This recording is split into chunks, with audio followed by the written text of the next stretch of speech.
everybody, welcome to A Decade in Review. Today we'll be looking at the 80s, an exciting decade filled with several interesting topics, including the outbreak of AIDS, Reagan's presidency, and the Iran-Iraq War. To start off, we're going to be looking at Reagan's presidency. Hi, welcome back. First, I'd like to make a congratulations to our new President of the United States, Ronald Reagan. He is now our 40th president, and he's from California. Right now, we have a live feed of President Reagan taking oath to office. I, Ronald Reagan, do solemnly swear I, Ronald Reagan, do solemnly swear that I will faithfully execute the office of President of the United States that I will faithfully execute the office of President of the United States and will, to the best of my ability,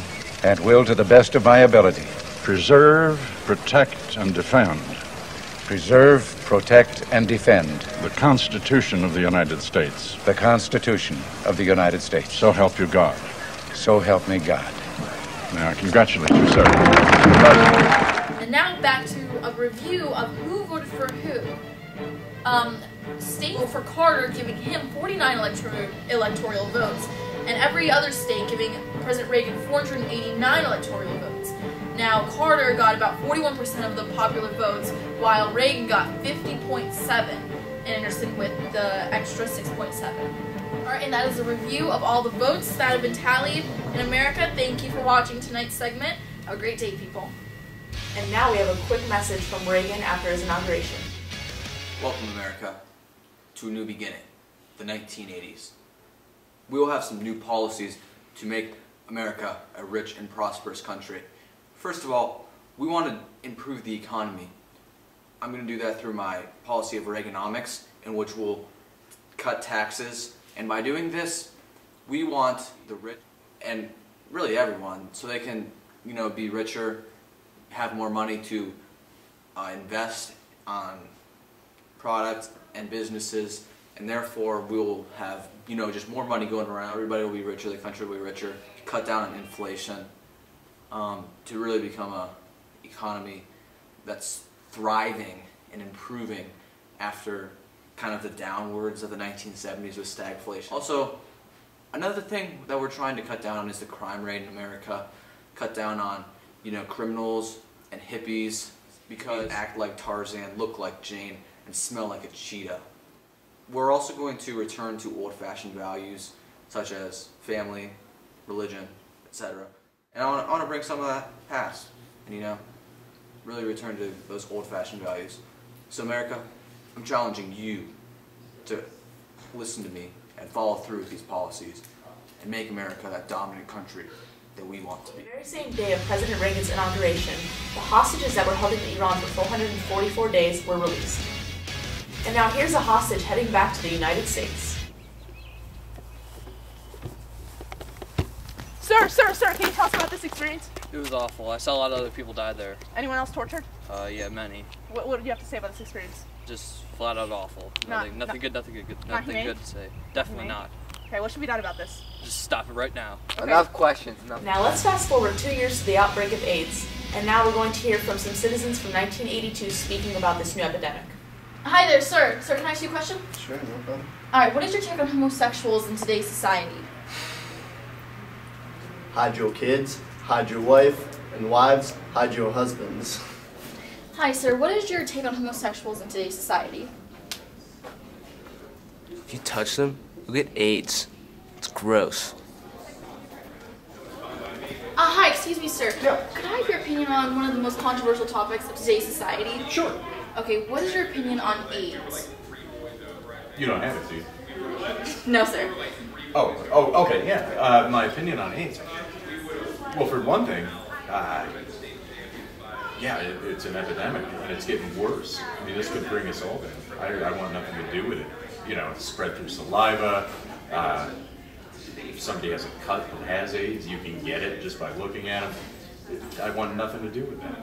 Is there any people in particular that you're afraid of? Well, I mean, gay people, drug users, probably lots of others. I mean, pretty much anyone, but especially the gays and the drug users. Well, what would you say to those people? Those who have AIDS? Well, just keep away from me.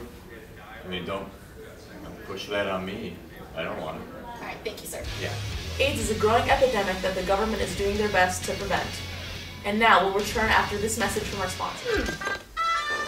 It's Slinky, for fun it's a wonderful toy.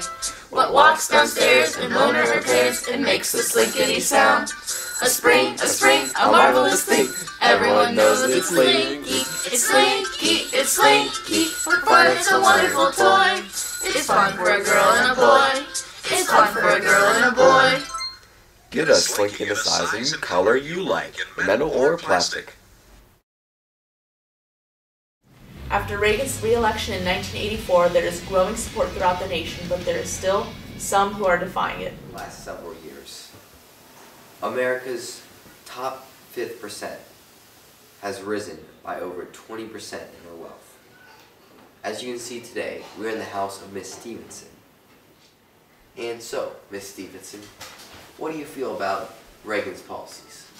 I definitely support them. And if he runs for re-election, will you vote for him? Absolutely, without a question, yes. Did you vote for him in the past? Yes, I have faith in him. Thank you. The poorest fifth of the population has lost their wealth by 9%. Today I'm here with an average man to speak to him about his views on Reagan. Sir, what do you think of Reagan? I hate him. He's a loser. He always favors the rich, but always ruins our lives every single day. I hate that loser. What do you think others have to say about him? Well, people like me would hate him, but like the rich people would love him. Okay. And now let's switch gears to the bloody Iran versus Iraq war. Since the release of the hostages in 1980, the war in the Middle East has progressively worsened. Reagan has revived the containment policy with military buildup on evil empires. As the war between Iraq and Iran continues to rage, the U.S. decided that a stalemate between the countries would be most beneficial. If either country won, they could control the Middle Eastern oil flow. As Iran gained advantage, we gave $500 million to Iraq. To further this stalemate, Reagan secretly authorized the sale of American weapons to the Iranians. In return, American hostages would be released. Exposure of this sale in 1986 prompted a huge investigation of the case. Claiming that he did not know anything about the sale, Reagan demonstrated a lack of control to the public. While the Iran-Iraq war is going on, we have our own border conflict in 1986 involving illegal immigrants.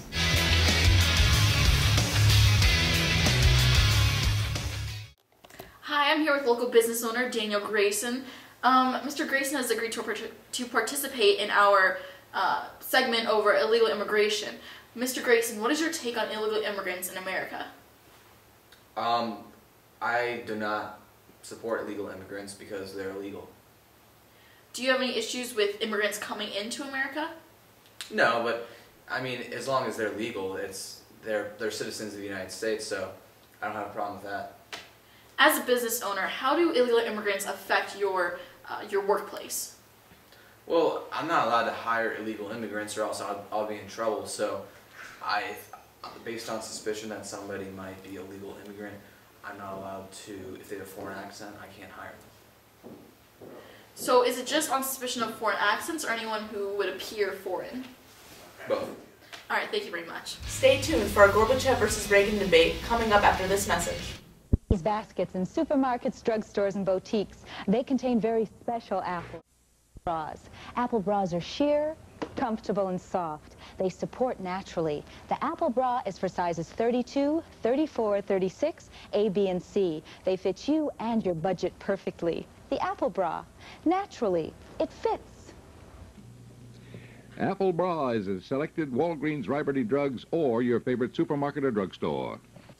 Hi, welcome to Hot Political Debates, and tonight, on today's segment, we will have President Ronald Reagan with us and Soviet Union Premier Gorbachev. Alright, how are you guys doing tonight? Doing very well. How about yourself? Pretty good, thank you. Good. Alright, let's just jump right into it, guys. The topic tonight will be Challenger. As we all know, that is the space shuttle that recently exploded. What are your thoughts on this, Mr. Reagan? Well, obviously with Challenger was a great tragedy, but I mean, we'll keep working to improve on it and provide for, you know, safer transport for everyone. Alright, thank you, Mr. President. And now we'll take some questions from the press. Yes, you in the back over there. This is for Mr. Gorbachev. Why haven't you used any force in order to promote communism throughout Eastern Europe? We're gonna let people be more open about what they want. We're not gonna force our way of government on anybody. We're gonna let them decide more. All right, folks, we have time for one more question to wrap up our segment today. Any questions from the press? Yes, you. Yes, this is for Mr. Gorbachev. Mr. Gorbachev, can you describe to us what your opinions are and thoughts on America's Strategic Defense Initiative, otherwise known as Star Wars? Well, we should be working more towards Star Peace instead of Star Wars. I mean, we saw how devastating the Hiroshima and Nagasaki bombs were. We saw how deadly nuclear weapons were. We saw how tense a Cuban Missile Crisis was. We're not in the mood to go back to that. We tried to pass the SALT treaties. We're limiting our nuclear weapons, and you're trying to promote that again. We're trying to work towards world peace here. Well, I mean, the Soviet Union has been a nuclear powerhouse, and really, this Strategic Defense Initiative program that we're implementing is really just like self-defense, because we're trying to detect oncoming missiles from countries such as the Soviet Union that are dangerous to our country. I feel like this is a really important program to just improve the safety and well-being of our country. Well said, Mr. President. All right, thank you for your time, Mr. Reagan. Thank you. Mr. Gorbachev. Thank you, Mr. Reagan. That's all we have for today, folks. We hope you enjoyed the 80s, a decade in review. See you next week when we discuss the fall of the Berlin Wall. Is this the end of the Cold War or just another conflict?